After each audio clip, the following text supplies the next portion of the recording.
নিরামিষ দিনগুলোতে কি রান্না করা যায় এটা কিন্তু সত্যিই একটা ভাবনার বিষয়। তাই আজকে খুব সহজ একটা রেসিপি নিয়ে চলে এসেছি সবার জন্য। নিরামিষের দিনে এই সর্ষে বেগুনের ঝালটা বানালে কিন্তু মন্দ হয় না। যাই হোক, রেসিপিটা একটু শেয়ার করে নিই, আশা করছি সবার ভালো লাগবে।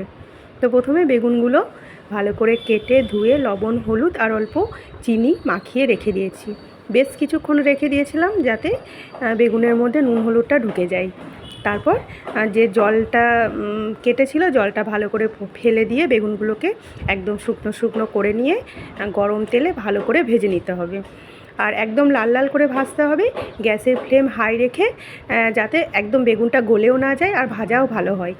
ব্যাস ভেজে নিতে হবে। আর এদিকে শুধু একটাই মশলা লাগবে, সেটা হচ্ছে সর্ষে পোস্ত আর কাঁচা লঙ্কা।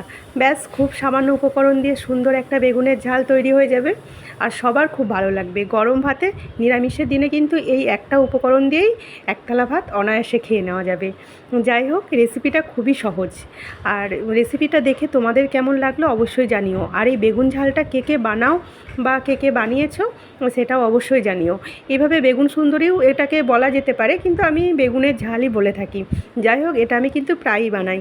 তো একে একে আমি বেগুনগুলো ভালো করে ভেজে নিয়েছি আর এদিকে সর্ষে পোস্ত এটাও মিক্সিতে বেটে নিয়েছি। সকালে রান্না তাড়াহুড়ো, তাই মিক্সি ব্যবহার করি। তো মিক্সিতে ওটাও বেটে নিয়েছি। আর এদিকে আমার বেগুনগুলো ভাজা হয়ে গেছে। অনেকটা বেগুন কেটেছিলাম, তাই দুবার ভাজতে সময় লাগলো। আর তোমাদের সাথে এর মধ্যে অনেকটা গল্পও করে নেওয়া গেল। যাই হোক, আমার বেগুন ভাজা রেডি। এরপর বেগুনগুলোকে সব তুলে নিয়ে তারপর ওইটার মধ্যে দিয়ে দেবো অল্প গোটা জিরে। কালো জিরে থাকলে তো খুবই ভালো হয়, আমি গোটা জিরে দিয়ে দিয়েছি এখানে। এরপর ওই যে সর্ষে পোস্ত বাটাটা রেডি করে রেখেছিলাম ওটা দিয়ে দেবো। আর তার মধ্যে তেলের ওপর দিয়েছি অল্প সামান্য লঙ্কার গুঁড়ো কালারের জন্য আর অল্প সামান্য হলুদ। তো আর কিছু দিইনি। এই তেলের ওপর লঙ্কার গুঁড়ো আর হলুদ দিলে কিন্তু মশলাটা খুব সুন্দর একটা কালার চলে আসে।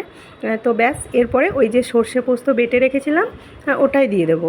আর স্বাদ মতো এখানে অল্প সামান্য চিনি দিয়েছি। আর লবণটা তো বেগুনে দেওয়াই ছিল। আর এদিকে মশলাটা বাটার সময় অল্প লবণ আমি ব্যবহার করেছি। তো আর কিছুই না। এই যে মশলাটা ফুটে এলেই, বেশিক্ষণ কষানোর দরকার পড়ে না, কারণ সর্ষে বেশিক্ষণ না কষানোই ভালো। তো ফুটে এলেই দিয়ে দেব অল্প বেগুনগুলো, ভেজে রাখা বেগুনগুলো দিয়ে দিলেই কিন্তু আর কিছু লাগবে না।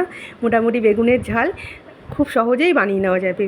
যাই হোক, রেসিপিটা তোমাদের কেমন লাগলো জানিও। আর ভালো লাগলে একটা লাইক কমেন্ট অবশ্যই করে দিয়ে যেও। আর সবাইকে অনেক অনেক ধন্যবাদ রইল ভিডিওটি দেখার জন্য। আর হ্যাঁ, অবশ্যই কিন্তু বাড়িতে বানাবে আর বানিয়ে কেমন লাগলো আমাকে জানাতে ভুলবে না। সবাইকে আবারও বলছি অসংখ্য ধন্যবাদ ভিডিওটি দেখার জন্য। সবাই পাশে থেকো।